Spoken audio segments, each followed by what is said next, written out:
ఏపీకి ఎవర్సన్ డే అనే కంపెనీ ఒకటి రాబోతోందండి. ఇది మలేసియాకు సంబంధించినటువంటి బడా కంపెనీ అని చెప్తున్నారు.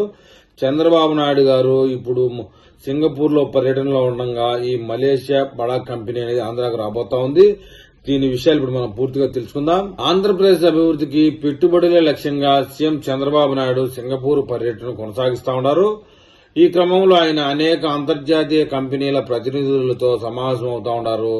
ముఖ్యంగా మలేసియాకు సంబంధించినటువంటి విశ్వ ప్రసిద్ధ ఎవర్సైడై కార్పొరేషన్ ఏపీలో పెట్టుబడులు పెట్టేందుకు ముందుకు రావడం అయితే విశేషం. ప్రపంచ ప్రాజెక్టుల్లో ఎవర్సైడై దౌత్యం ఈ సంస్థ గతంలో బుర్జ్ ఖలీఫా దుబాయ్లోని పెట్రోనాస్ టవర్స్ మలేసియాలో, స్టాచ్యూ ఆఫ్ యూనిటీ గుజరాత్ కు సంబంధించి, Chennai DLF downtown Taramani వంటి ప్రతిష్టాత్మక ప్రాజెక్టుల నిర్మాణంలో కీలక పాత్ర పోషించిందని చెబుతున్నారు. ఇప్పుడు అదే సంస్థ ఏపీలో అడుగు పెట్టబోతా ఉండడంతో అభివృద్ది వర్గాల్లో అభివృద్ది ఆశించే ప్రజల్లో ఆనందోత్సాహాలు వ్యక్తమవుతా ఉంది.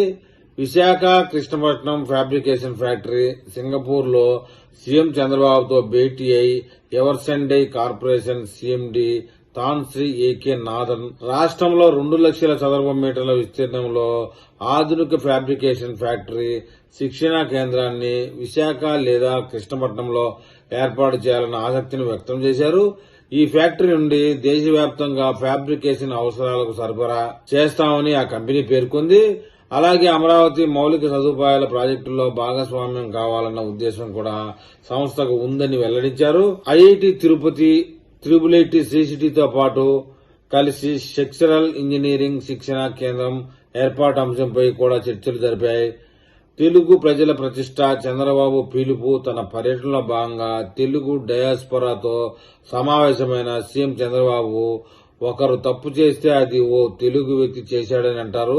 అందుకే మన ప్రతిష్టకు భంగం కలగకుండా ఉండాలి అని అన్నారండి. 2019లో వైసీపీ సింగపూర్ ప్రభుత్వాన్ని తప్పుపట్టడంతో ఆ సంబంధాలు దెబ్బతిన్నాయని, ఇప్పుడు వాటిని పునరుద్ధరించడం తన ముఖ్య లక్ష్యమని చెప్పుకొచ్చారు.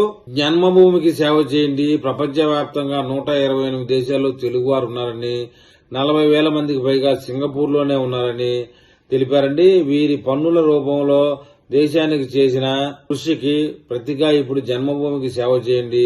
P4 కార్యక్రమం ద్వారా పేదరిక నిర్మూలనకు పనిచేస్తా ఉన్నాం. మీరు మీ గ్రామాల్లో పేదలను దత్తకు తీసుకుని మార్పుకు భాగస్వాములైంది అని చంద్రబాబు నాయుడు అయితే పిలిపించారు. ఏది ఏమైనా సింగపూర్ లో చంద్రబాబు నాయుడు గారి పర్యటన కొన్ని లక్షల కోట్ల పెట్టుబడులు తెస్తాయనే నమ్మకం అందరిలో ఉందండి.